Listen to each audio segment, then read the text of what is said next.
Hey, it's me, it's Micah. Welcome back to Being with Micah, the podcast, where we are here to explore how to be fully, freely, and with intention, okay? In a world that constantly is asking us to do more, achieve more, and bounce back without breaking. Today, I am super excited to have a guest that is someone who truly embodies what it means to move forward stronger. Julia Nicholson's life is a masterclass in resilience. And I'm telling you now, everything that she has to say here is gold. After surviving a near-fatal car accident at 18 and later rebuilding her life as a divorced single mom, she rose to become the first female CEO of a multi-billion-dollar Hollywood entertainment company. Okay? This woman has got great things that you can take away, whether you're a woman or a man. She is a two-time TEDx speaker, mindset thought leader, and author of the award-winning book Move Forward Stronger, which I highly recommend reading and something I truly enjoyed. And in this book, she shares a powerful framework that we're going to talk about throughout this podcast episode for navigating loss, change, and grief. Her story has been featured in Forbes, Newsweek, and Business Insider. She's the real deal. And now she's here today to help us reframe how we think about the hardest moments in our lives.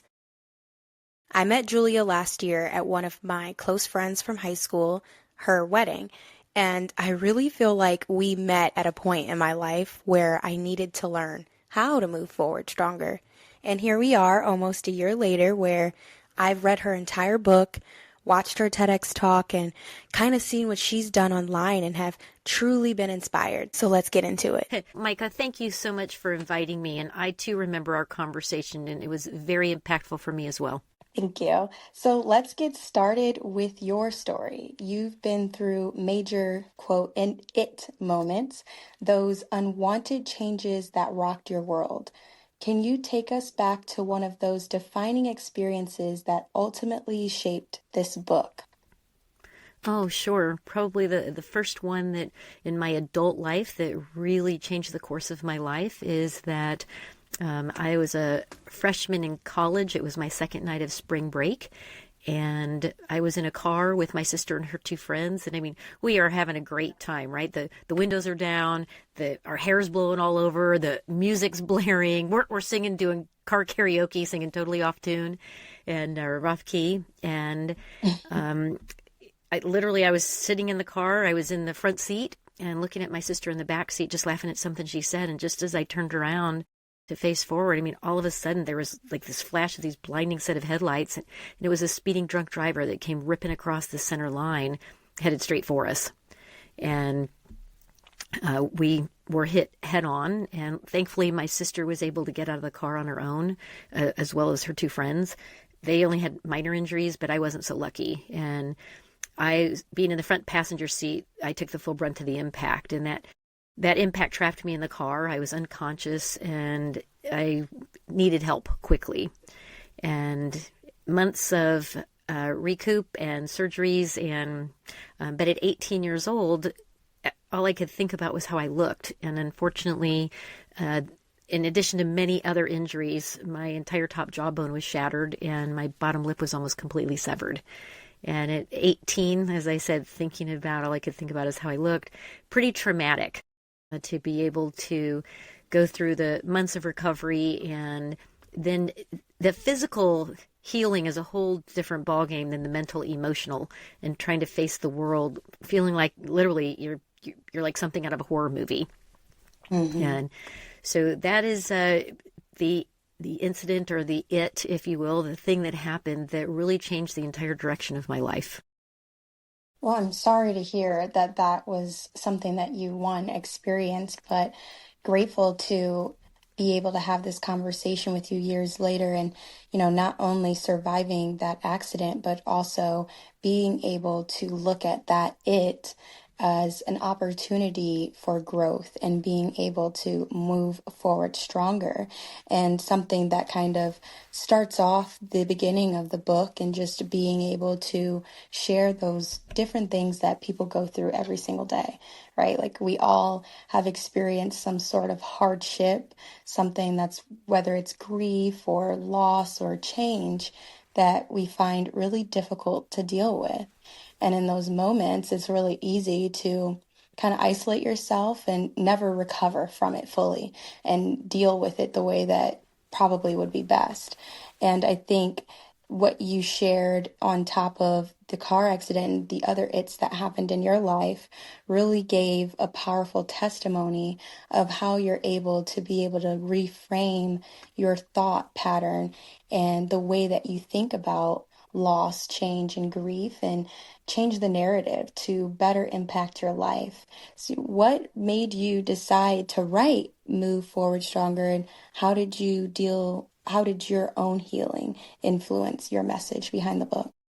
Well, yeah, you are spot on with everything that you're saying. And we all have things, right, that impact us. And one of the challenges for me is that this definition of loss for so many people, instantly their mind goes to death. And loss is so much more, right? It could be the loss of your innocence, your safety, your security, your financial position, your job, it could be anything that happened that you didn't want to happen in any aspect of your life.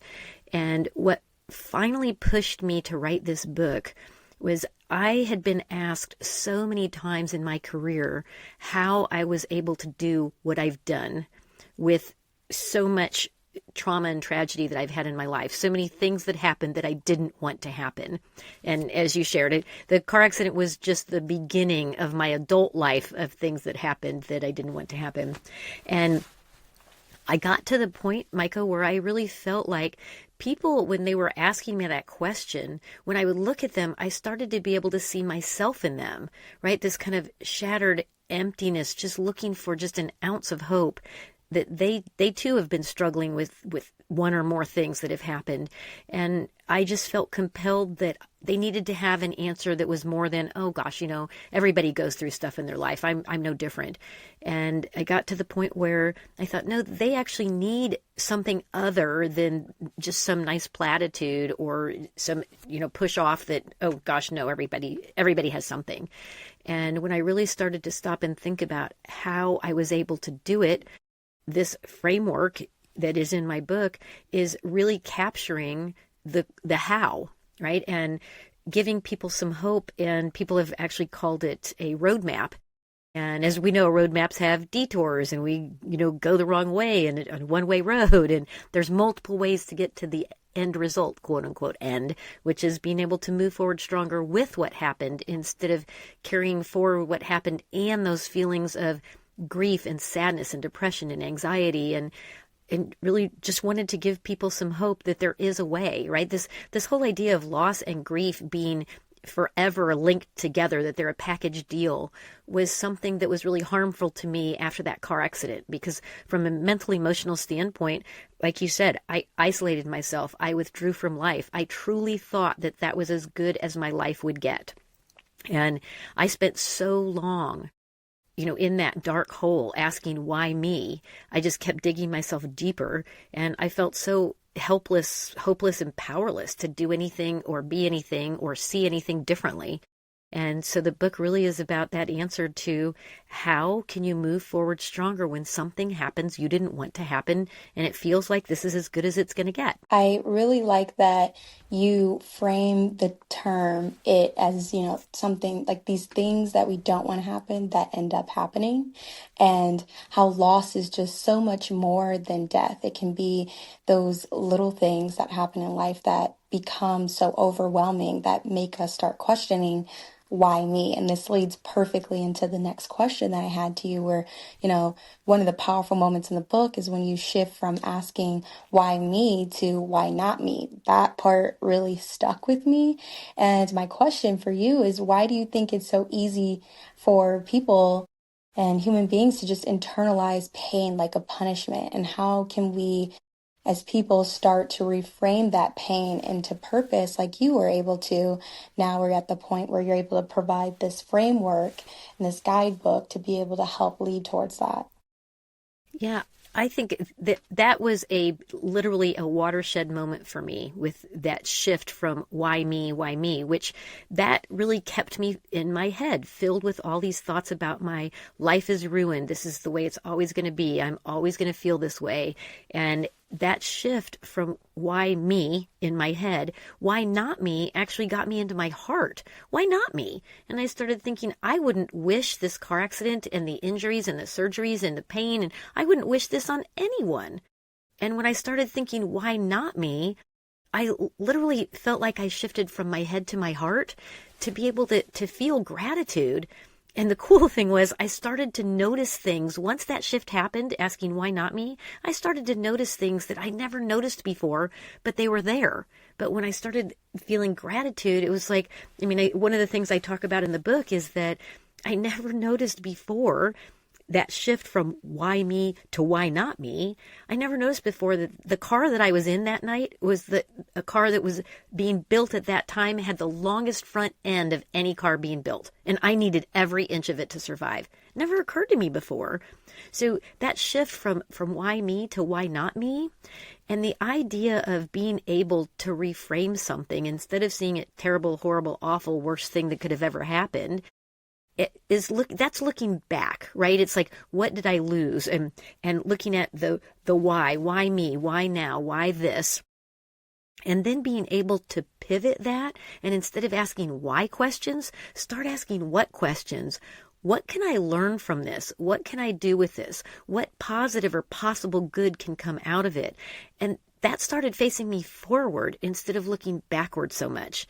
And that was a key to me being able to then get beyond what I call the reframing, if you will, is critical to be able to shift from that reliving whatever happened. And we all do it, right, Micah? We relive everything that happened that we didn't want to happen. It can be like the sweater that you shrunk or the jeans that you shrunk that were your favorite pair. And how many people do you tell about it, right? You Yes. go out and you tell, or the person who cut you off in traffic as you're on your way to meet some friends. We relive these things. Obviously, some of them are more impactful in our lives than others, but we relive them. And reframing what happened is how you literally get yourself unstuck and you're able to start moving forward because you're able to see possibilities. Instead of seeing what was wrong, you can start seeing what's possible. And that shift from why me in my head to why not me in my heart was the game changer. That was a game changer also for me when you pose that question and the way that you go into depth about thinking about the way that we're framing our mindset and constantly, asking these why questions. And at some point, like, they're not very productive. And I am somebody who has constantly asked why. I went to school for journalism. I did reporting on air. So, the why was one thing that I always chased and, getting those answers. But when we're flipping it back on ourselves, sometimes it's like, okay, this isn't really doing anything. At this point, I'm kind of talking what you discuss in your book as getting a master's in MSU, which is making stuff up. Yes. Yes. I have to admit, like, I'm the biggest culprit at that, making stuff up in my own head and these thoughts and these ideas of what could be, what if this, and these ideas that really probably won't come to fruition, and sitting and wasting a lot of time. And I really liked that you talked about that because that narrative is something that I have really tried to get away from as I have been trying to move forward in my own life with the things that I've dealt with. You talk about, in the book how, you had a divorce after being in an abusive relationship, and that is something that I too have experienced. And after the fact, it was extremely difficult, as one can imagine, to kind of keep moving forward or moving on, as someone might say. And I spent a lot of time just stuck reliving in that first part of the framework where I was just this perpetuating loop of the why, if only, what if. And at some point, I did have to kind of consider what purpose does reliving it serve, and making all this stuff up in my head about what I could have done differently if I hadn't, chose to go out with him that night, or, and move forward with the relationship as it was. It is what it is at this point. But now it's really critical to get yourself out of this point of view where you're constantly making it harder for yourself. And sometimes we make things harder for ourselves without realizing it. We think that we're sympathizing and giving ourselves grace, but in actuality, we're just kind of making it harder on our own. And how can people start recognizing when they're operating from that made up story instead of truth? Well, I think first of all, I'm sorry for the things that you've gone through. And at the same time, I do want to make sure that I'm clear that it is only because of the things I've been through and what I've learned from them that has allowed me to be happy, joyful, have such an incredibly successful career, right? So even though it's the hard stuff that we learn the most from, sometimes we think it damages us, right? It makes us less valuable. But to your question of how do you get out of that? I think one of the first things is recognizing that the questions that you're asking yourself are the things that you're reliving, and the what ifs and the if onlys. Are those productive for you? Are they getting you to where you want to be? Or are they holding you back? And I think there is a point in time when something happens that you didn't want to happen. It's literally kind of this shock to our system. Not only whether it's physical, mental, emotional, and your brain naturally relives it because that's how it starts to process it. And it's really necessary to relive it at first. But when you get to the point where you realize, quote unquote, you're stuck, which is where all of us get to at some point in time, whether it's for a minute, a day, years, we recognize that we're stuck reliving this. And you can tell when you're doing it because you'll tell the same story over and over again, either in your head or to anyone who will listen, or to the same person over and over again. And at some point you'll recognize it's not productive. It's actually keeping you in that frame, if you will, that facet of reliving it. And one of the best ways is to start recognizing that you are reliving it. How are you reliving it? And is that being productive for you? And I think the key is, are you feeling, being, doing what it is that you want, how you want to be? I had a friend of mine whose daughter passed away unexpectedly, and she was able to actually reach out to acknowledge that I don't want to be stuck like I see so many other parents 10 years, 15 years, 5 years later. So I think even seeking information or answers, and I think the first part really, Micah, is to recognize where you are right now is not all there is. And there is another way to see what happened. No matter what it is that happened, there's another way to see it. And when you talk about how do you get unstuck, well, I think one of the challenges, and how do you quit reliving it? One of the challenges as we continue to relive it and we don't process it to move forward. And I mean, move forward with it. I don't believe in the idea of being able to let something go or move on, because it's something you'll always carry with you. But if we are unable to process this and see it for what it is, and recognize there's so many different ways to see the exact same thing, we carry that forward into the next situation. So you talked about my divorce from an abusive husband. And one of the challenges with that is I knew when I married him it wasn't the right thing. But because I didn't really process the accident and how I felt about myself, low self-confidence, low self-esteem, very unsure, a lot of fear, a lot of doubt. I didn't want to be alone. No one was going to want me. This is as good as it's going to get. He's the best I'm ever going to get. Whatever was going through my mind, it all stemmed from what was going on inside me, and I allowed what was going on around me to dictate that. That's really powerful, because I can agree with that same thing that you just said. There were already signs when the marriage happened that you knew that it wasn't the right fit, that it wasn't going to work. But because of everything going on internally that you hadn't previously dealt with, life was kind of just happening to you and checking off boxes. Oh, now I'm married. Okay, what's next? And trying to continue on with, where we are in life. And I think that's really important to think about where we are right now and if whether or not that's all that we really are, because that's not the truth.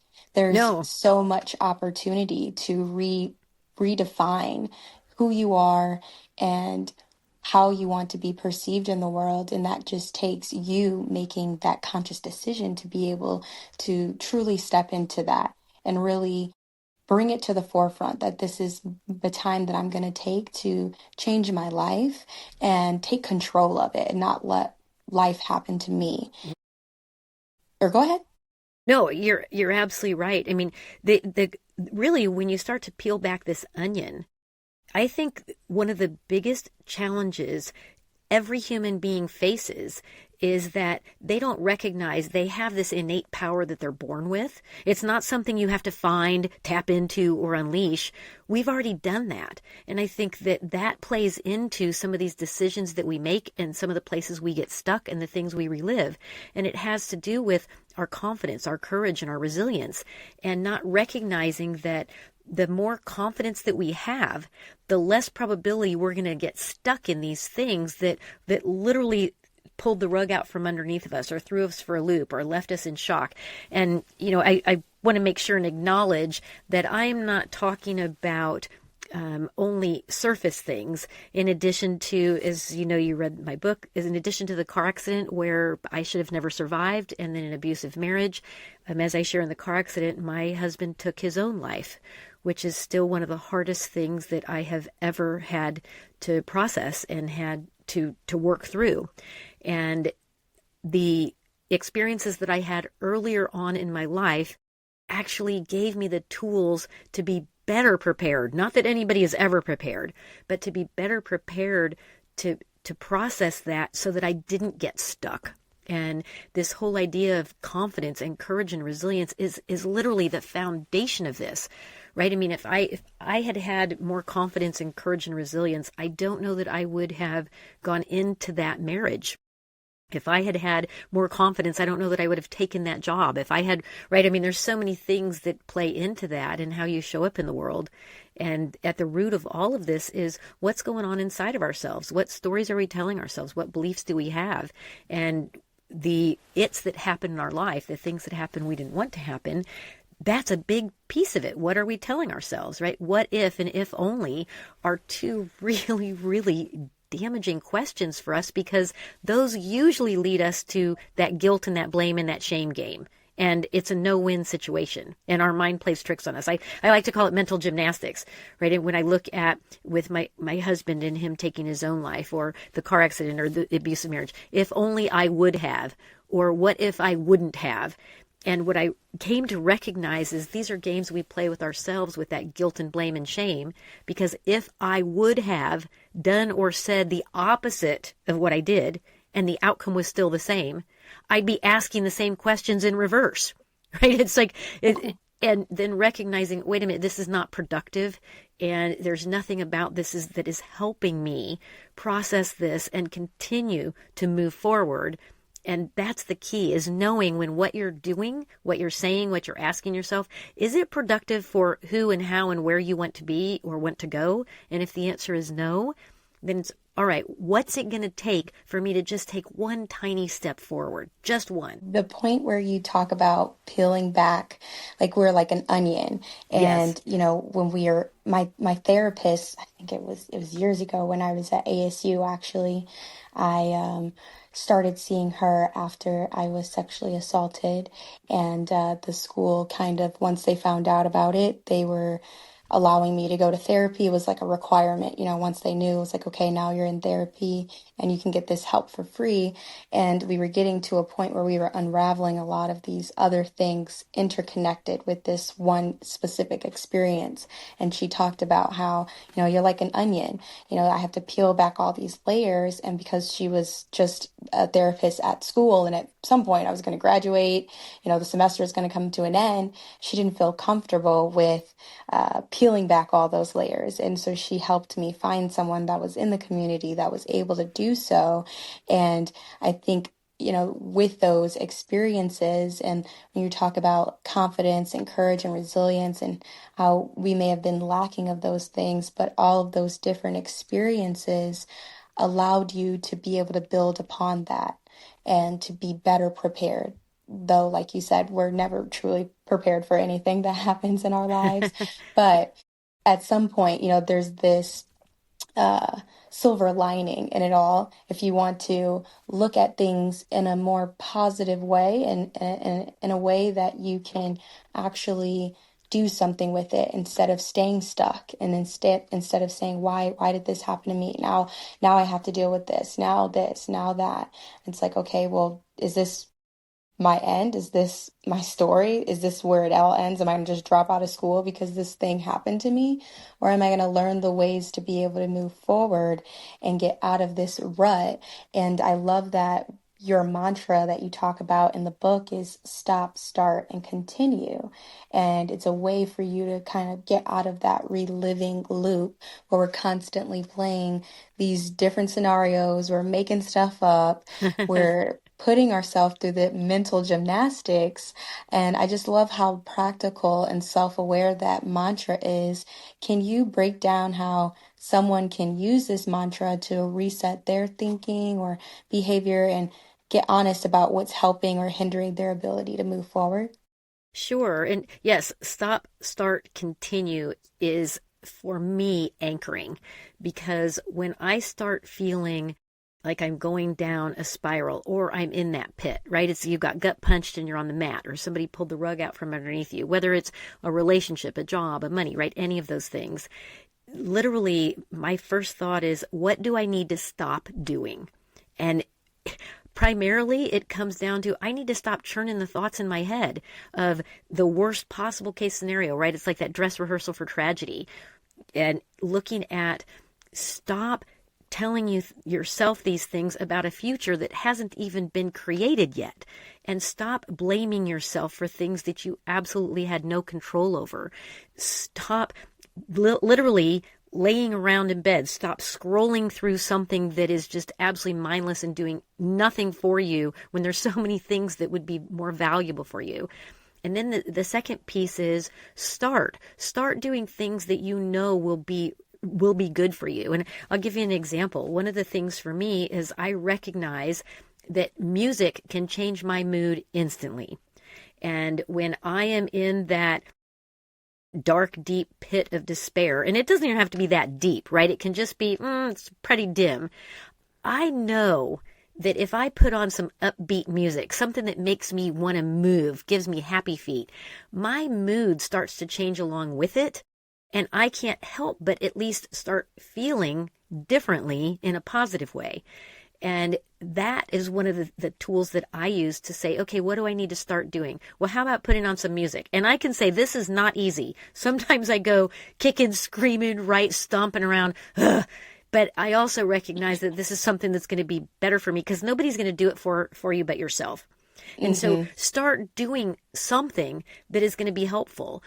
Another thing is, I mean, when my husband passed away, I got so many flowers, which was wonderful. Well, I save things. I have so many vases, and I would see them every day in the garage. Well, when I looked at them, when I would see them, it would make me sad because I would think about when he passed away. But then one day I looked at it and thought, wait a minute, those had flowers in them. The flowers were beautiful. And so I started taking those vases and filling them with just flowers from my yard or wherever I could find them, in grocery stores, whatever. And I would just leave a vase of flowers on some random person's porch. And it made me feel good to know that somebody's getting some nice flowers, right? So what can I start doing? Can I start making a journal? Can I start saying things to myself like, you know what, you've got this, you're ready, you're capable, you're prepared. And then continue.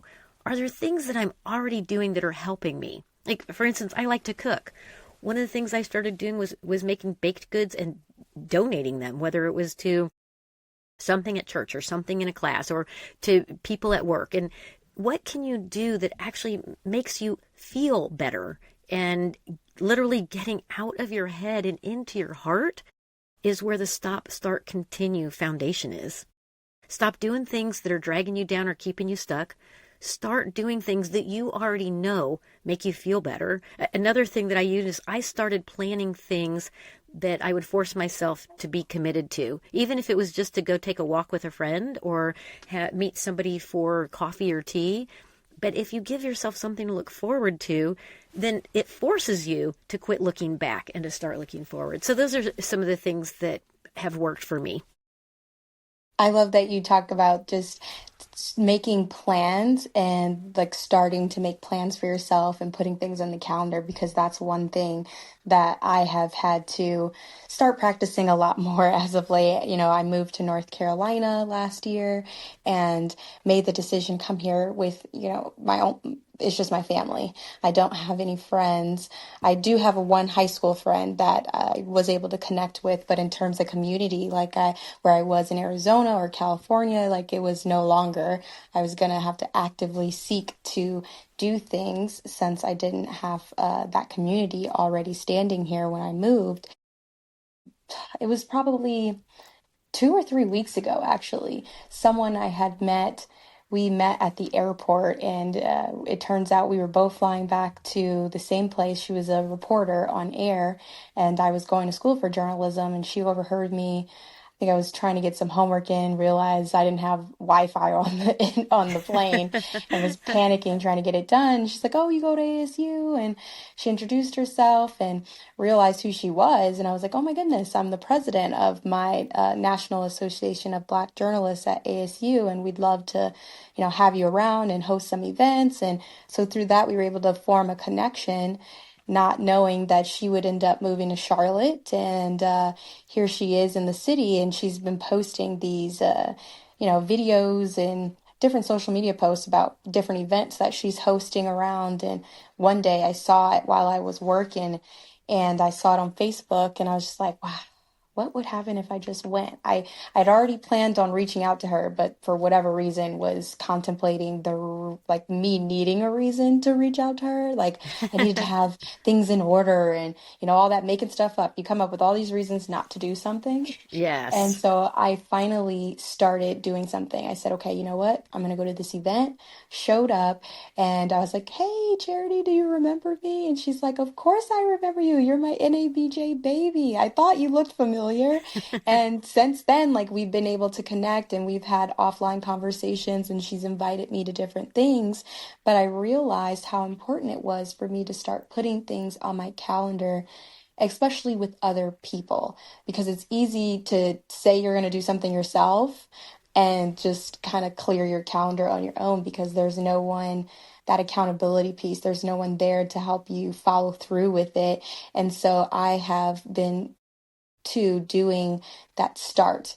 I'm stopping Mm-hmm. a lot of things where I'm getting out of that mindset of like, oh, yeah, I'm going to do this, and really saying it to myself. And these are things that I could easily do with other people, and starting to reach out to people and making myself uncomfortable, to be honest, because you never grow when you're comfortable. And Right. so I have been trying to do more of that and continuing the things that I do enjoy doing, which is, back in California, in the Bay Area, the homelessness is really bad. I lived off of a main street, and it was pretty bad. They would kind of hang around my house sometimes, or just down the road, like walking distance. There was a CVS and a parking lot with the big lots and everything. And that's kind of where they would build some of their smaller encampments.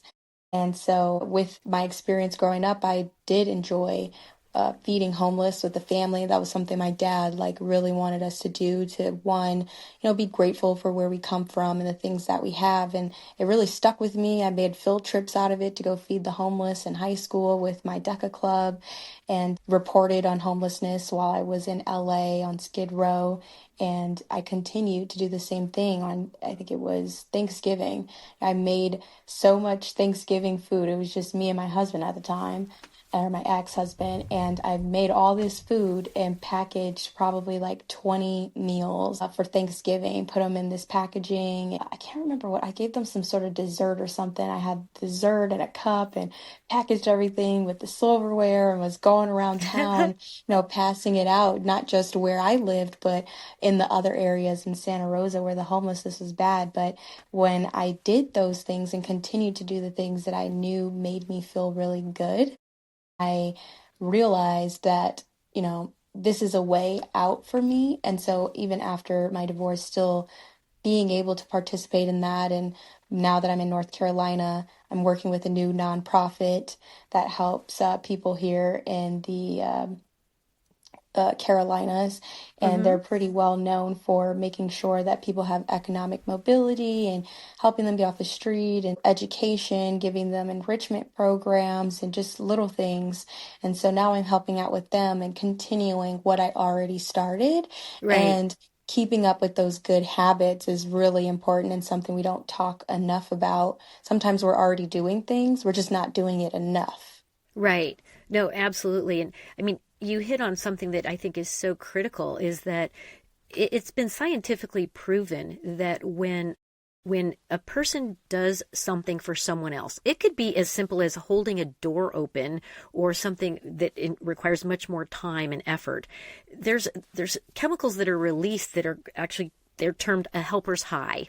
And it makes us feel better even when we're in the worst possible place of something that's transpired in our life. And that helper's high, it kind of just starts to give you a little bit of traction and remind you that you still can feel that way, right? That you still have that in there. And you also said something else that I think is really important, and that is no matter who you are, where you live, how much money you make, what your background is, doesn't matter. When something happens you don't want to happen, our natural response is to withdraw and isolate ourselves physically, mentally, emotionally, right? Build up these walls because now we go into what I call self-preservation mode, right? This protection mode. And it's a natural instinct. But the ironic thing about it is that's the exact opposite of how we are wired as human beings, right? We're wired for connection. We're wired to be social. We're wired for community.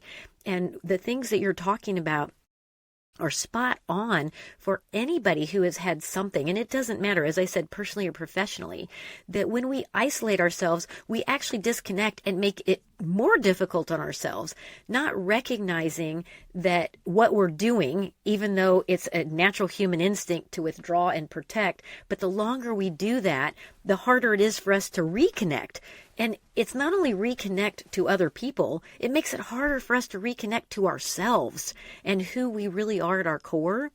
And when you're talking about doing these things for other people, as I said, no matter how small or how significant, it has the same effect. It doesn't matter how small or large. That same effect of helping somebody in that helper's high, and it literally starts to give you traction. And I think each one of those things build a little bit more on your sense of being, right? Your sense of community, your sense of belonging, your sense of being okay, and that you can move forward with this no matter what it is, and literally craft and create the life that you want it to be. And I think sometimes it's so hard for all of us to see when we're in the throes of it that there is more beyond where we currently are. And my hope is that my book and my TED Talk and literally being out there speaking all over gives people that hope that, wait a minute, you know what, she did it, right, with nothing. I mean, as I said, I didn't even have a college degree before I was in my 30s, and my dad never graduated from high school, and I'm a single mom with a 3-month-old and a 3-year-old, and there is a way forward, and it's a way forward that um, makes a difference in other people's lives and your own, and you can move forward stronger with all this stuff. And that is exactly why I believe I've been able to do what I have done. Is I learned so much from all of the things, and of course we don't learn it while we're in it. We learn it after, when we're looking back.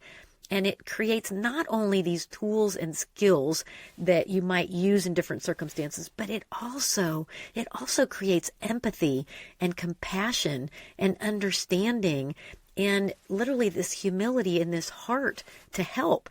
And I think especially for people in any type of role, you're a leader in any type of role, informal or formal. And all of these that you bring to bear make a difference in not only your life, but the lives of others in your community. We don't really look at it that way when we're in the moment and through the thick of it. We're not actively reflecting in the same way. And for whatever reason, the reflection piece after something has been completed or has happened in life is just so much more powerful than it is of trying to remain positive in the moment where it's like, this is hell. There's nothing That's productive right. that's coming from this happening to me. And that's where we get into that, why me? This isn't Yes. going to do anything for me. And, that helper's high that you talk about is truly something, because recently they had reached out to me, the nonprofit, about helping out with just a regular volunteering event where they were doing like a career day, almost like exploration in aviation, and giving them an idea of what it would be like to work for an airline. And my instant thought was, that's not my idea of volunteering. I would prefer, I reached out in the hopes of helping with social media content and, doing the things that I have a natural skill for, and being able to practice that more while also giving back at the same time. And I was kind of like, oh my goodness, there's going to be all these kids running around. This is really not my scene. And then I get there and I was like fine. Like I felt really good. I felt like, wow, one, it was great to get out of the house. That's for one. Since I work from home, being home all day is really easy for me to do. And not having that many friends around here and having to drive towards the city to get to hang out with people on the weekends, it was really important for me to have that experience and do something, even if it was so small. Like I didn't think, this doesn't really mean much because I'm not Hmm. doing what I'm good at. Right. And me marshaling people into the parking lot like I was air traffic control with my little vest on. Like I actually enjoyed myself. And Yes. did. And then at the end, I still got to take pictures and help them get content to be able to post online.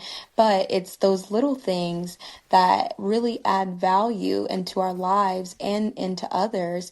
And I just want to talk about how, sometimes you mentioned we go into those like self-preservation modes, and we're kind of like to ourselves and not really trying to get involved in other things, where the polar opposite sometimes is where you're so productive that you're using it as a sense of like avoidance. And Yes. you wrote about keeping yourself busy with everything but the it, because the guilt, blame, and shame were just so overwhelming.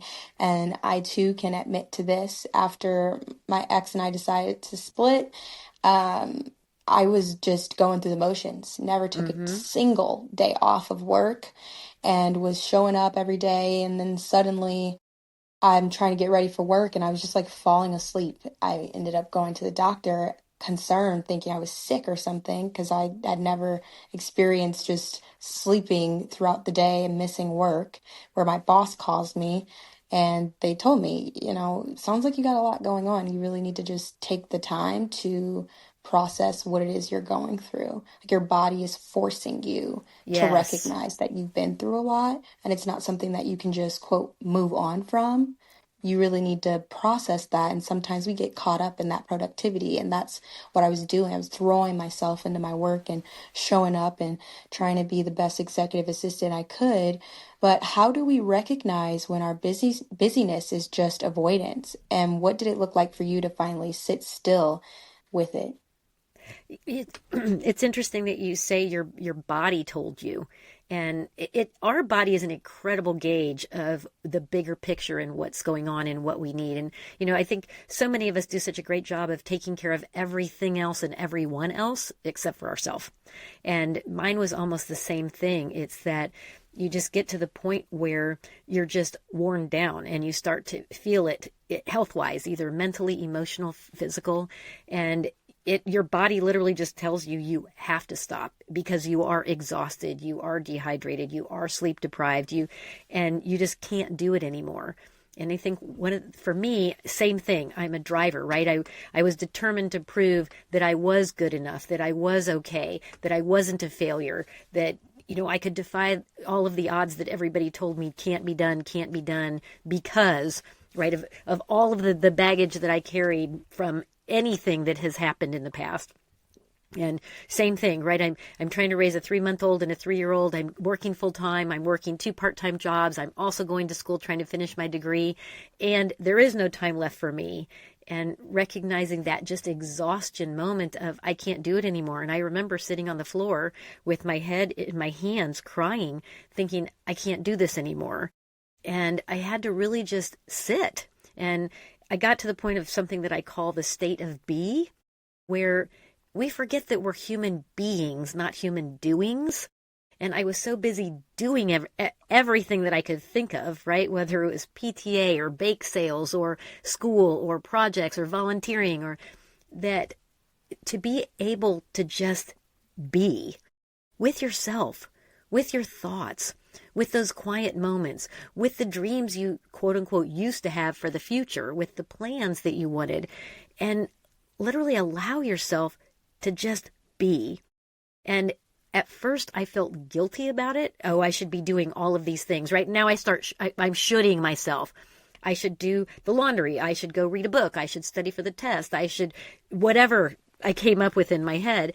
And I came to realize that the state of be, where you can just exist, where you don't have to have something to check off a list for those of us that need to be productive, some of the most productive time you can ever spend is rejuvenating yourself, whatever that looks like in the state of be, to take a walk, to write something in a journal, to just sit and listen to the water or birds, or right, that whole idea of whatever it is that just lets your mind be clear and you're not churning and processing everything.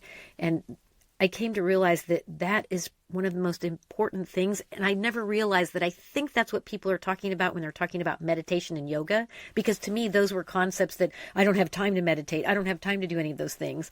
And I think the state of be is similar. You're able to just exhale and breathe and allow yourself that time and that grace. And I think that's so important for all of us to know. It's so important to take care of yourself first. You're never going to be as good as you could be at anything else, or be there as much as you could be for anyone else, if you don't take care of yourself first. And we deplete ourselves. We run ourselves ragged, and we beat ourselves up in our mind, right? For all the things we did or didn't do or should or shouldn't have said. Yep, exactly. And the state of be really was something I felt so seen when I read that part and when you mentioned it before I got to that part in the book 2 weeks ago.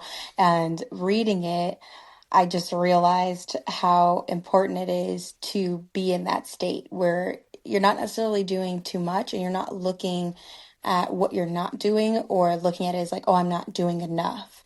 Right. And I have famously by friends and family been told like, oh, I misdo too much. Like in college, I was doing a lot. I was taking like 20 plus credit loads at a time because I was doing a bachelor's program and doing an accelerated master's. I completed both of those degrees in 4 years at ASU, which typically would take about 6. Kind of Mm-hmm. expedited that while also being the president of an organization, giving tours on campus, mentoring, and doing 1,000 other things. And I was doing a lot, doing a lot, doing a lot. And then when I got married and life kind of slowed down a little bit, it felt like, oh, I'm not doing enough. I'm not doing enough. And then I got divorced. And I was like, oh, I'm really not doing enough. I'm now divorced. Jesus, what more could possibly go wrong in my life?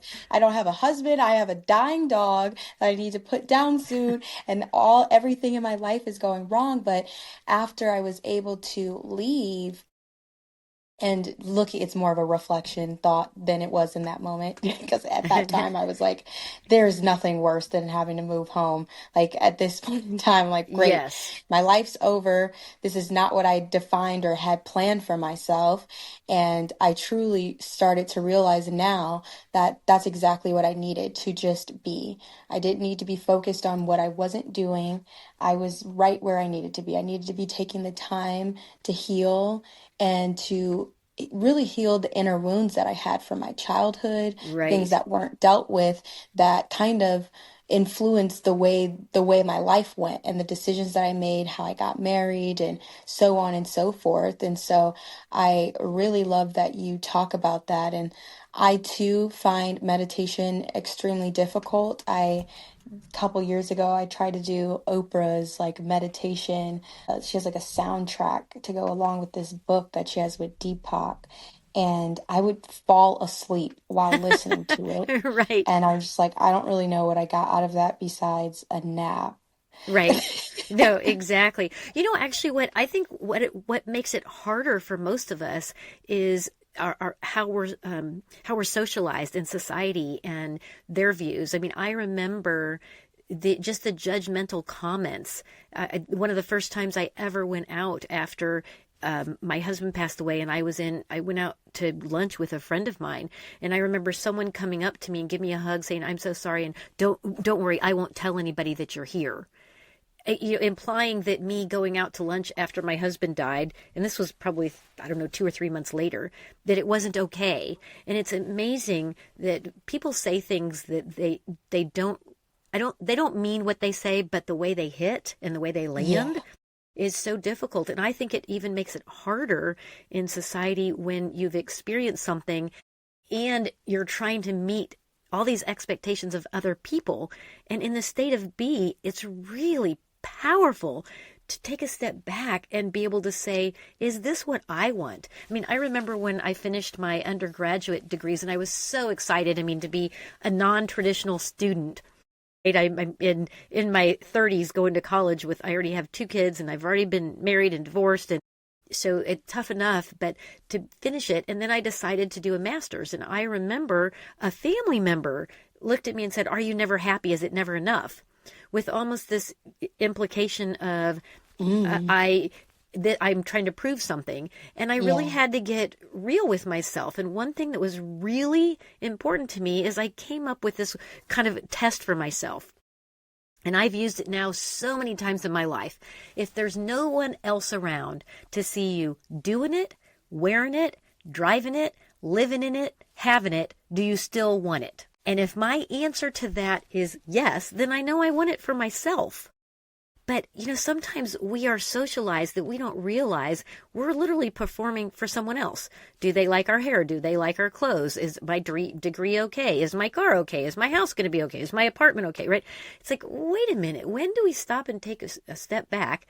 And that's part of the state of B, right? Is that it's okay to relive what's going on until it's not productive and recognize, take a step back.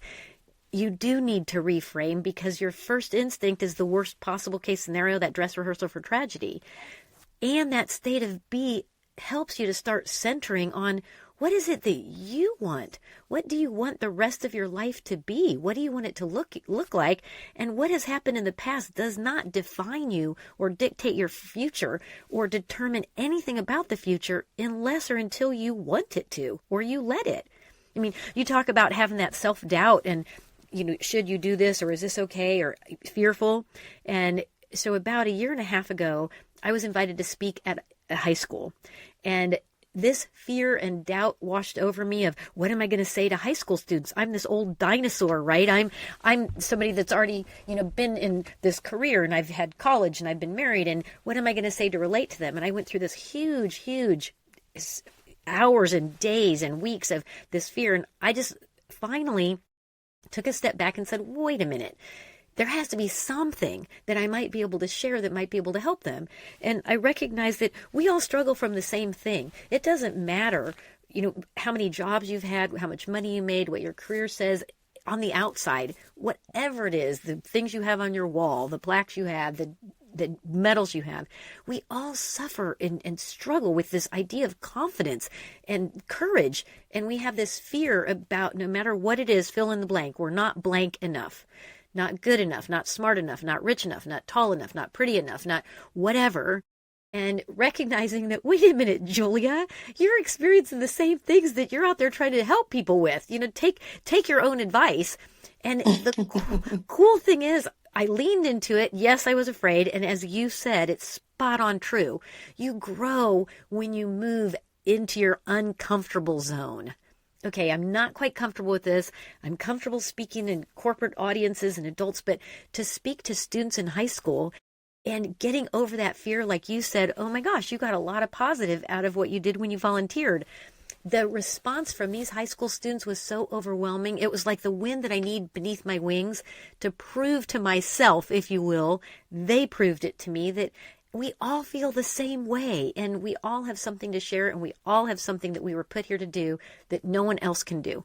That's our gift. That's what we're supposed to do with it. And using that as kind of this acknowledgement of, okay, yeah, I'm feeling fear. I'm feeling doubt. I might be feeling overwhelmed. Okay, what do I need to do in order to relieve some of that? And getting out of your comfort zone is where you grow the most and where you learn the most. Even though it's the hardest stuff, right? You talk about the things that you've gone through, even moving. Micah, you moving to North Carolina, and yes, you have some family there, but I mean, you uprooted yourself. That in and of itself was huge. And it has to be some fear, right? And some doubt. And is this really the right thing? Absolutely. And should this be what and it's interesting when you take that step, all of a sudden the affirmation and the confirmation you get, but it really is a shift from seeing what's wrong, which we're all really good at. It comes along with that making stuff up degree.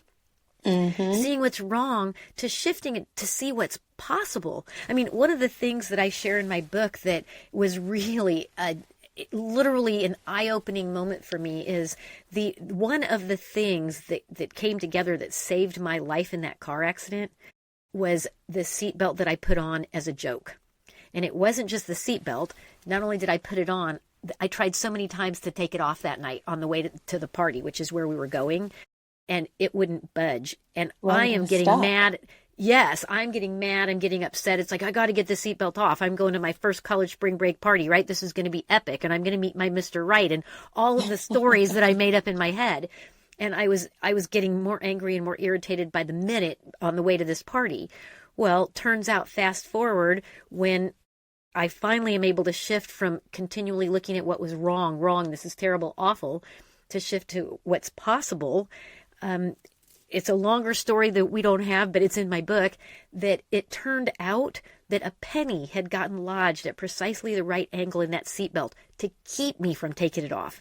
I mean, something so small, so ordinary, so wrong with that seatbelt, right? A penny in it is what saved my life. And if it wasn't for that penny, I would have been through the windshield. There was no possible way, right? That head-on impact on a highway when we're both going at high rates of speed, right? So you kind of start to look at this and say, oh, wow. At first, the seatbelt, there's something wrong with it. And now I'm looking at it thinking, oh my gosh, everything was right with it. So it is literally that whole idea of the power of being able to reframe and perspective, that there is always more than one way to see the exact same thing. One way makes you feel pretty crummy and guilty and shameful and blameful. And another way that's just as true and just as right and just as possible makes you feel uplifted. But as human beings, we tend to go toward the gloom and doom one instead of consciously choosing the possibility that makes us feel better, makes us feel hopeful, makes us feel looking forward to something. Yes, absolutely. And that the penny being stuck is just, one of those things where it's like, wow, who would have known that that's what saved my life and what's possible and what really kept you from being able to, from saving your life, essentially. And a lot of times we don't think about those little caveats, some people might say, in these moments where it feels like everything's going wrong. And then there's just this one thing that went so right that changes the trajectory of your life, and being able to put so much meaning behind the positivity behind it instead of all the heavy weight that the negativity might carry. Curious how, this five-facet diamond framework and what you've been able to put together, you created to help people process that unwanted change and loss. And it's really brilliant and really helps you shift and frame your mindset to think of what is possible. And I know from just reading it, everything, like all the notes that I have jotted down, I just felt like I couldn't keep up fast enough writing and highlighting things and putting it in my notes on my iPad. I want to talk about that. And could you kind of just walk us through what each facet means and how someone can apply this framework when they're in the middle of their own it? No, absolutely. Well, and the framework, first of all, is intentionally in the shape of a diamond. And the reason for that is this overwhelmingly powerful image of a diamond that literally just popped into my head when I was writing this book and trying to figure out how to capture. I'm a really visual person, and how to capture this in a visual that matters. And a diamond popped into my head. And the purpose for the shape of the framework is that when you really think about it, all a diamond is this unremarkable lump of carbon, right? It's buried deep in darkness, and it's encased in this awful rock and very difficult to get to. But it's only through intense pressure, stress, and heat that unremarkable carbon is transformed into something brilliant, unbreakable, and valuable. I mean, it turns into one of the most sought-after things on Earth. I mean, even it's kind of cool to me that the most famous diamond in the world is called the Hope Diamond, which I think is wild. So when you think about it, all a diamond is just a rock that went through a lot of adversity to become this thing of immense value. And so that's the reason why the framework is shaped like a diamond. And it's literally a visual anchor to remember that all the stuff that we experience, good, bad, hard, awkward, messy, it's all part of what makes us, makes you, right? And it makes you more valuable.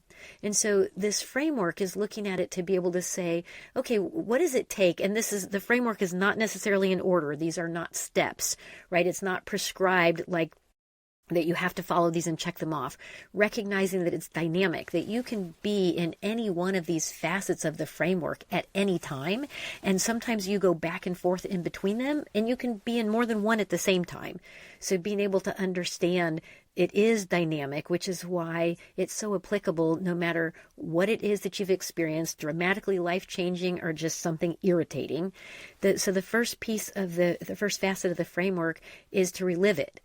That's where we all start, no matter what it is that happens, how significant or insignificant in our life, we relive it. And that means we think about it constantly, we talk about it constantly, or as you pointed out, we actually dig in and involve ourselves in so much to keep ourselves mentally, physically, and emotionally busy that we avoid it.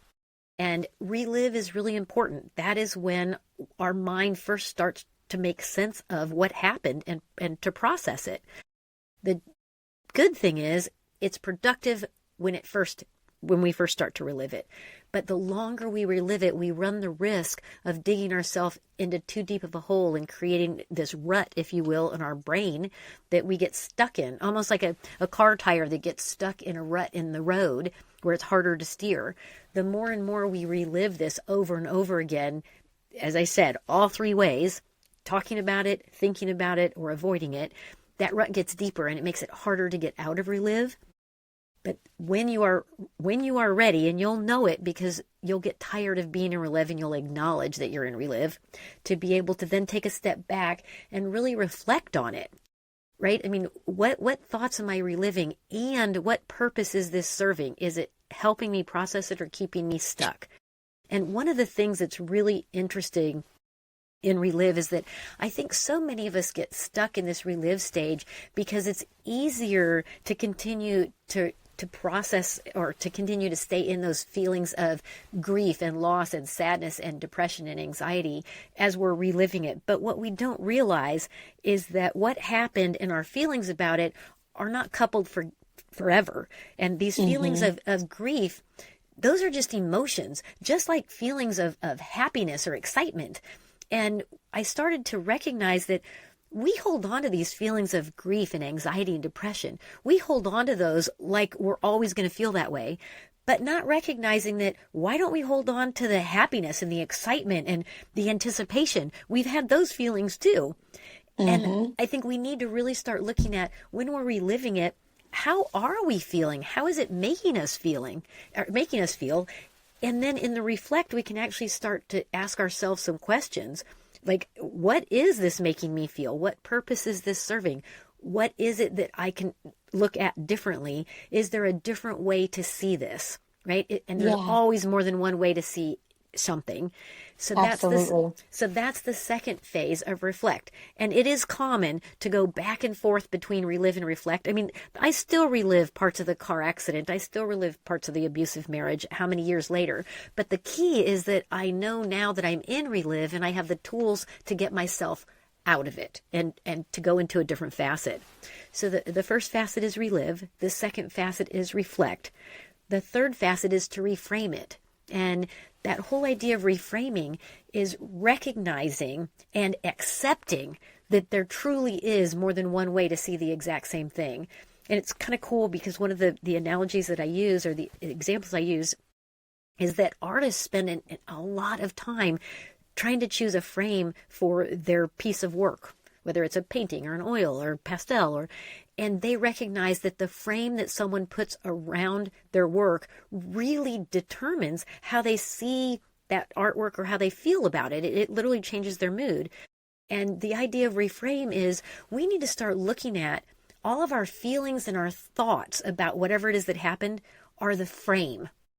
The picture, the snapshot that's in that frame is what happened, right? That can't change. It is what it is. But the idea of reframe is we change frame on our artwork all the time, whether we have a new apartment or a new office or new colors, and we take a frame off and put a new one on all the time. We can do that in our lives also to reframe what happened, that it wasn't the worst thing that ever happened, that life can get better, that we can process, that there is something good that can come out of it. So that's the third facet, is to reframe. The fourth one is to reconnect. And the idea is that when we have something that happens in our life that we didn't want to happen, as we talked about just a moment ago, we have this tendency to literally withdraw and isolate ourselves. And we isolate ourselves from everything and everyone that brought us joy or happiness or that we looked forward to. And we need to find ways to reconnect not only with other people, but with ourselves, and literally force ourselves to do things that we used to enjoy, give ourselves things to look forward to in the future, and reconnect with people that kind of we have withdrawn from. And we normally have people that are still standing there on the sidelines or still showing up for us that would be more than happy to lean in when we're ready to do that. So being able to reconnect with other people and ourselves. And then the fifth facet, and again, this is not in order, it's not a checklist. They're just numbered 5 so that we remember there's 5 of them. The fifth facet is to release illusion of control. And I'm talking about control over an outcome. Right? You don't have control over an outcome. You have control over your choices. But when there's someone else's decision involved, someone else's actions involved, we need to make sure that we recognize that we release the illusion of control over the outcome and recognize what it is we could control, like our attitude, like our perspective, like our thoughts, our choices. Those are the things that we can control. And releasing that actually gives us more energy and bandwidth to then do the things that actually help us move forward stronger, as opposed to staying stuck in these feelings of anxiety and depression and overwhelm and grief. And so those are the 5 facets of the framework. And ideally, they all 5 work best together. But any one of them, just knowing where you are in the process of trying to process what happened, I've been told is really helpful. And to know that there's something beyond that reliving, that I'm always going to feel this way. That is so true. And when you talk about the bouncing back and forth between the relive and reflect, one thing that came up for me was something my therapist said. We were in a session and he goes, facts and feelings don't always match. And as simple as it was, it kind of, I was like, whoa, that was a mic drop moment. Hold on, let me write that one down, because Right. it really made me think about, the way that I'm processing things that are happening to me, how I'm feeling, and what the actual fact is. I can feel like, oh, my life is a disaster piece because I had to move home and start over, and divorced, and then directly after that, having to put my dog down that I had for years, and feeling like, okay, I'm not doing great. I'm not where I want to be. And these things are happening to me because of X, Y, and Z. when those things don't actually match. Like the fact is, yeah, you were in an abusive marriage, but that doesn't necessarily mean that you deserve what you're going through. And like these things are happening to you for a particular reason. And what you're feeling now because of it is true about yourself. And so those two really had me kind of thinking a lot about the way that I carry a lot of the change that I've experienced in my own life and the grief in my own life, between perpetuating that loop, and thinking of what purpose does reliving this particular instance serve me, and then trying to reflect and be intentional with the other possibilities that exist with these different viewpoints and thoughts or beliefs. Those are so key. And the reconnect piece is something that I feel like I'm actively working through right now as I, work to build my own community, reach out to people that I do know that are around here, and even outside of this area. After going through so much change, I did isolate myself and not communicate as much with friends and family because of all the things that I was going through. But you said it, like there's always probably people on the sideline that are just waiting for you to reach back out for help. And I have found that there have been so many people. One of my really good friends from college, Mona, she has been like my biggest cheerleader and someone that has pushed me on this podcast. Like she'll just call me out. We're hanging out and she's like, okay, so when is the podcast coming? Like, what's going on with that? I'm like, oh, hey. And I know she's only doing that out of, good faith. And she knows that those are the things that I want to do. And when I was ready, being able to share the progress that I've been making and hearing her feedback and all of that has just been so meaningful. And the realization that I had that you need life in your life, like you said in your book, and being able to have other people a part of it is just as important. I really love that that's something that you talk about and this framework that you put together to really change the narrative around that unwanted change, loss, and grief. And there is the last sentence and the conclusion chapter of your book. I loved it. I love your ending. And it's, with every you can choose to quit heavy shit or build grit and move forward stronger. Reading that as I was, coming to an end, I was just like, that's something to sit with and something I want to share with others to be able to sit with, because we're all going to go through our own trials and tribulations, but it's really up to you at the end of the day what you're going to do with it and how you're going to use that to transform you or to let you continue to be where you currently are. And I brought this conversation to this podcast because I knew that this was something that could really help a lot of people.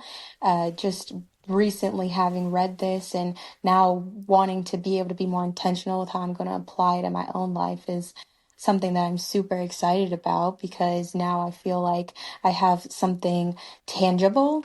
I think for me, that's really key. Like feeling like I not necessarily can check a list off, but yeah, checking something off Yes. and like knowing like, okay, I'm doing this, I'm doing that, and being able to hold myself accountable and being, sometimes I look at things a little too like business like and like quantifying things, Right. but still being able to see the progress and that visual. And that's what I love about the 5 facet diamond framework that you put together. So thank you so much for just doing the work to put this together. I can only imagine how challenging it might have been, but also rewarding at the same time to now see the fruits of your labor paying off and other people having takeaways from it and the things that you participate in. Since the book has been out for a little bit now, if you could go back, would you add or take anything out of the book? You know, it's interesting that there were so many versions of it before I actually published it. I would say that I probably did almost all of that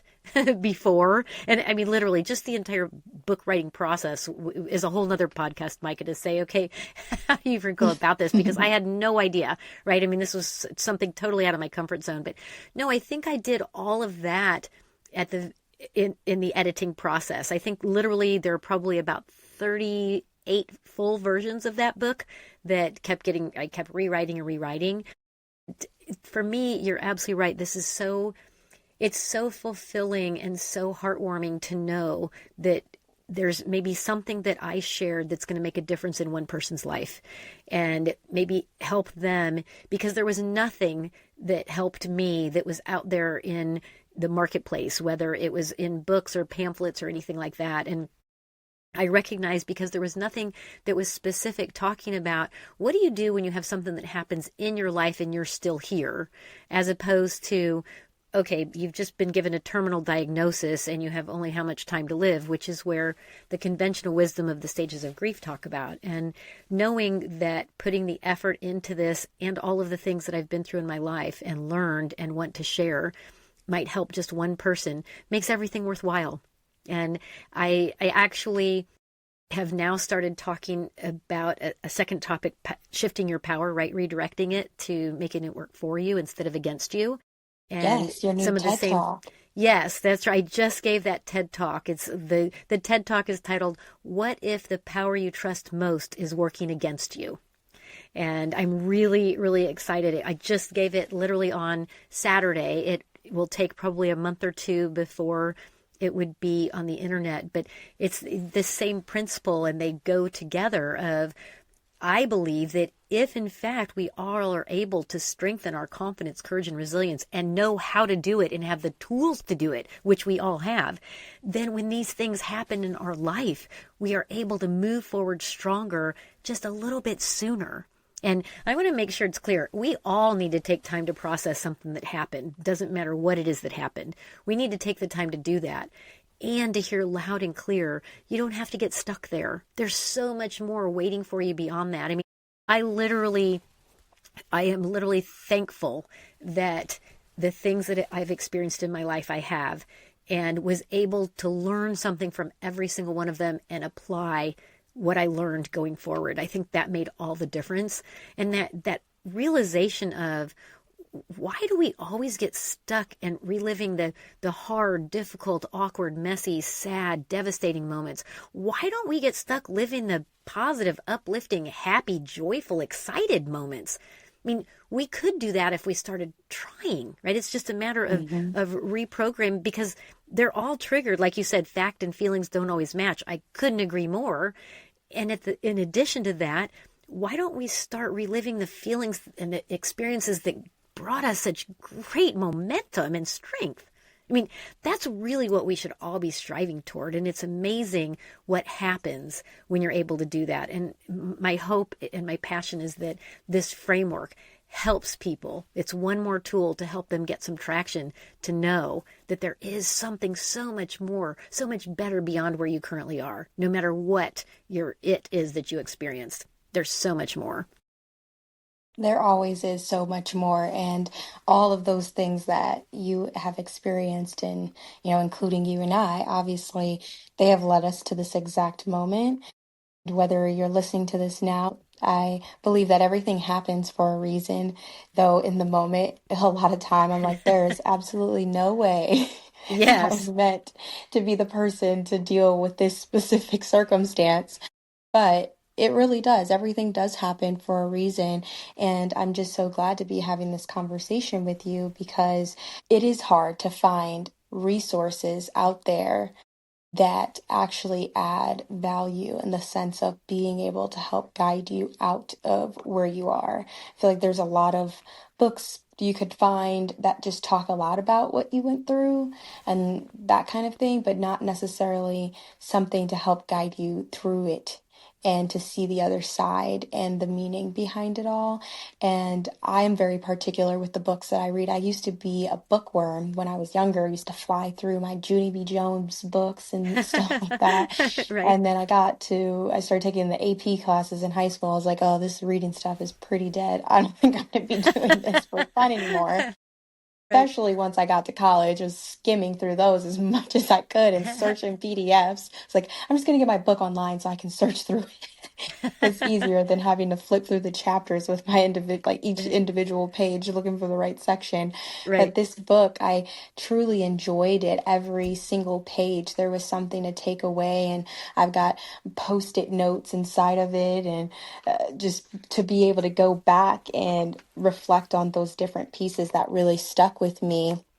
And the idea of your first TED Talk, with it being the way we think about loss and grief is dead wrong, I look at that as, or I guess your book is technically kind of like an extension of that first TED Talk. And now you got this second one coming out here soon. What if the power you trust most is working against you? What would you say is the difference, or what was different from your first TEDx talk compared to the one that you just did? And what connected the two for you? Yeah, I would say what's different is that the first TEDx talk was literally trying to expand the narrative that loss is more than just death, right? It's a divorce, it's health, it's finances, it's security, it's innocence, it's loss is anything that happened that you didn't want to happen. And I wanted to expand that narrative. And I also wanted to kind of demystify and maybe create a different feeling or thought about just even the word grief and experiencing grief, and wanted really to give people this idea of time heals all wounds and the 5 stages of grief apply to every loss. It just isn't true. And it didn't work for me in any of my losses, whether they were personal or professional. And so my whole focus and purpose on that was literally to expand that narrative and to give people another tool in their toolbox to say, here's a framework. Right? Here's 5 facets of this framework that you might be able to use, one or all 5 of them, that would help you with the loss that you've experienced, no matter how long ago, and to help you not stay in that grief, because they don't have to be coupled, right? You can move forward with the loss and the grief can stay behind. That was the purpose of that one. Over the last few years, when I've been out doing speeches in different venues, right, in different audiences, whether it's corporate, whether it's nonprofit, whether it's students, I started to recognize that there was another piece of this entire message that I think is a foundation, that when these things happen you don't want to happen, what's going on that creates the devastating effect for us, right? And I think a piece of it has to do with, I believe that we are all born with innate power. And one of the studies that I look at for that is I believe we're all born with confidence, courage, and resilience. And I started studying that to recognize all of the things that we are able to do before we are 2 years old come from the fact that we had the courage to try, the confidence that eventually we could do it, and resilience to be able to learn from whatever didn't work and apply it the next time we tried. And that doesn't matter whether it was trying to crawl or roll over or walk, right? We had to have that innate stuff to even try, right? To start and keep going. And looking at it to say, what is going on in our world right now with people's confidence and self-esteem and courage, and coupling that with there is so much fear and doubt and anxiety and depression. What is going on there? And I recognize all of those feelings in myself because I've lived it, especially through all the trauma and tragedy and setbacks. And really started doing a lot of research and looking at it, and recognized that every single human being has the exact same 5 tools, the exact same thing. And so what I talk about is every single human being has a perspective on the world. Every human being has self-talk. Every person experiences change. Every person also experiences this idea of control. And every person has life experiences. Those are the sources of our power. And we either use our self-talk, our perspective, the change that is happening on our life, this idea of what we can and can't control, and we use these against ourselves because we see them and talk to ourselves in a really negative light, this is the worst thing ever. And so what I talk about is these 5 power tools that we can actually redirect, the power that we're already fueling. And I don't believe that we have to find it or tap into it or unleash it. I believe we already have. That's why our self-confidence is so low. That's why we have insecurity. That's why we have such fear and such doubt, because we are using all of those tools our self-talk, our perspective, what our life experiences have been, right? The change that we are experiencing, the inability to control things. We're using all of those things against ourselves. I now am sharing the tools to say, okay, how can we use those exact same tools, but redirect them so that we're strengthening our confidence, courage, and resilience? And so the TED Talk, my second TED Talk is literally about that. I share 2 of those 5 power tools because they limit you to only 18 minutes, right? So I couldn't share all 5. But the whole focus is, wait a minute, can I help people with these tools recognize that they have enough? They already are enough. They have everything that they need. It's just, let's redirect it. Let's use the tool in a different way, right, than the way you're using it. Instead of using the hammer against yourself, let's use the hammer to break down that wall, right? It's still a hammer. You're just going to use it in a different way, to use it for yourself. And so I'm really excited about this TED Talk and how many people it might resonate with and might make a difference for, and being out there speaking all over the country, to high school students, college students, young professionals, right? Any place that I can share, because I think we need more confidence, courage, and resilience in every person's psyche, every person's being. And what they are able to do with that to create the unstoppable momentum is unfathomable. It's literally doable. And I want to be able to be a part of helping that movement. So it's all part of moving forward stronger, because that the framework helps you when you've had something happen that you didn't want to happen. And the shifting your power helps you from the very beginning to create that confidence and courage and resilience that we all need. And no matter what stage of life we're in, we all experience insecurity, self-doubt, fear, right? That hesitation, that, "Oh, I don't know. It doesn't matter who you are, where you are, what you've done. We all have it. But these are the tools that we can use. And the cool thing is people can start using them immediately. I mean, you don't need anything except for to know that they're available to you and know what they are. And the cool thing is that they spell, actually the 5 tools spell out the word power. Pivot your perspective, right? Overwrite your self-talk.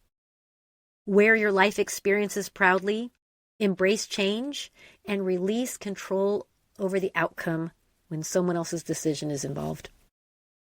I love that. That's awesome. I can't wait to see that full TED Talk once it's out on the web. I think that entire messaging and being able to expand on your initial one and your book is really amazing, and just still being able to carry along the same theme and messaging as you have been, which is something that you're really powerful at helping other people guide through. I think that's really amazing. And I do agree with you that courage and confidence and resilience as well is something that a lot of people need help with in this day and age. And I think with social media, especially with younger generation, we see it even more so because of the ways that we're consuming content and the ways in which we're able to connect with people at a rate which we never had been able to prior. Like, it's Right. absolutely mind blowing the way Yes. that social media has changed. I grew up with, Twitter and Facebook kind of being a thing, and being excited about making tweets and stuff on there, and tweeting so much I was in Twitter jail, as they called it. So much has changed from that, and the way that, even the way that we're able to share our immediate thoughts and reactions to things. We're getting that live reaction. Now you can stream Yes. directly onto whatever platform you want and connect with people that are nowhere near you, that are on a completely different continent. And so I think that has a lot to do with it, and just a lot of the messaging and the way that things are framed in the media. It's really important that we have people like you that are out there helping to bring to the forefront how to overcome these things that happen.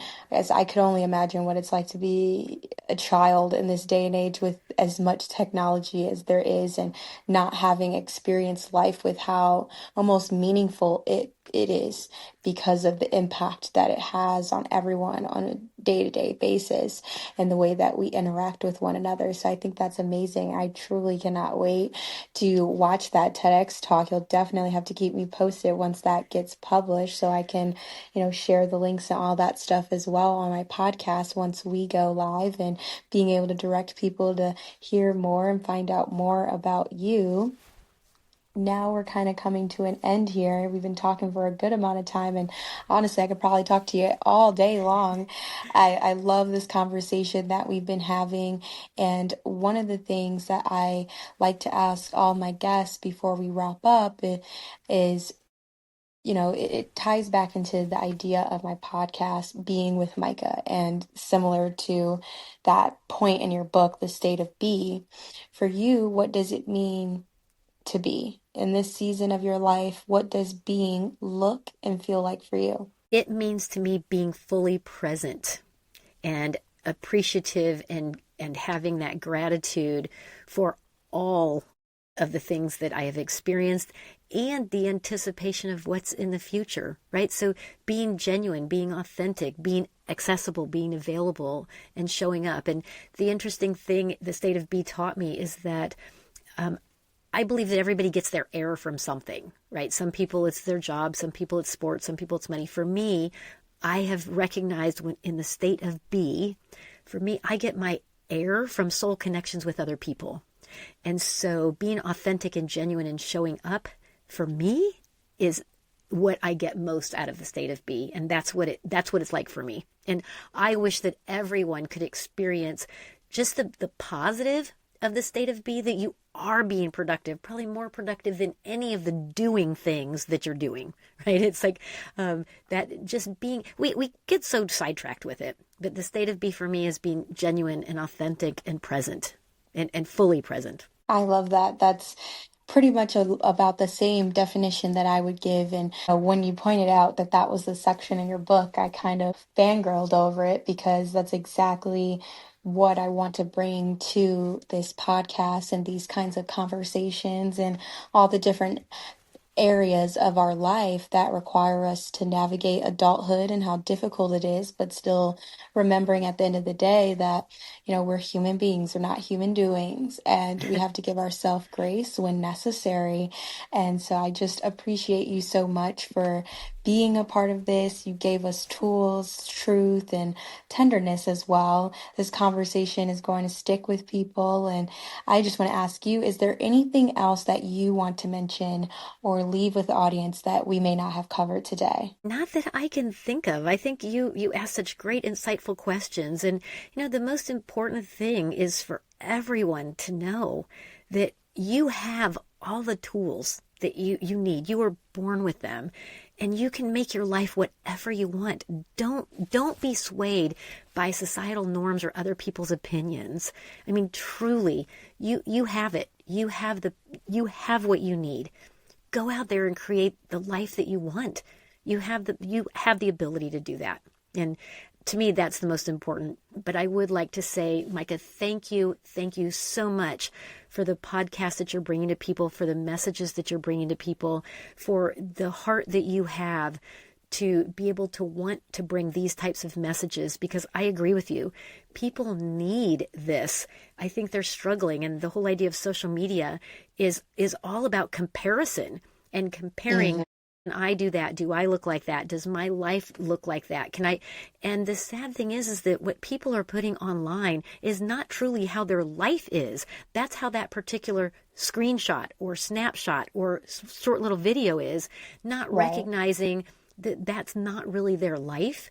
And I do think that what you're doing is giving people a lifeline to say, wait a minute, here's some different perspectives from people that this is their life lived, not a snapshot, and giving them tools. So thank you for giving me the opportunity. I'm humbled and I'm honored to even be a guest on your podcast and to be able to know you. And I thank you for getting my book. And I do want to let you know that our paths will cross again physically.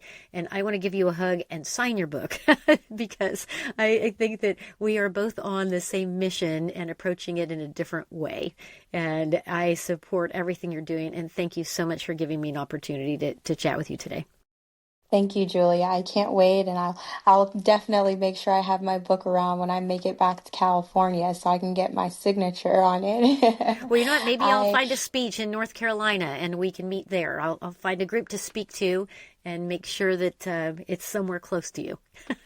Well, That you would be guys awesome. heard it. Julia's going to be coming to North Carolina. Absolutely. You know what? Now it's I'll put that peg on the board and say, all right, what am I going to find to do there? I would love to be able to see you, give you a hug. I think what you're doing is wonderful, and I want to support you in any way that I can. It's so needed. Thank you so much, Julia. I really appreciate it. And for everyone listening, you can grab Move Forward Stronger online. She sells it on Amazon, or you can go to her website. We'll also have links to Julia's website, her TEDx talks, and her upcoming work in the show notes. This has been Being with Micah. Until next time, be patient with yourself, be open to healing, and just be. Thank you so much for listening to today's episode of Being with Micah. I hope Julia's story and her framework gave you something to hold on to, especially if you're in the middle of your own it. We touched on some heavy things today: loss, abusive relationships, grief, even suicide. And I just want to remind you that healing isn't linear, but it is possible. If this episode spoke to you, I'd love for you to share it with someone who needs it. Leave a review, send me a message, or just take a moment to sit with what came up for you. You're not alone. We're all just figuring it out. Let's keep being together. Until next time, take care of yourself.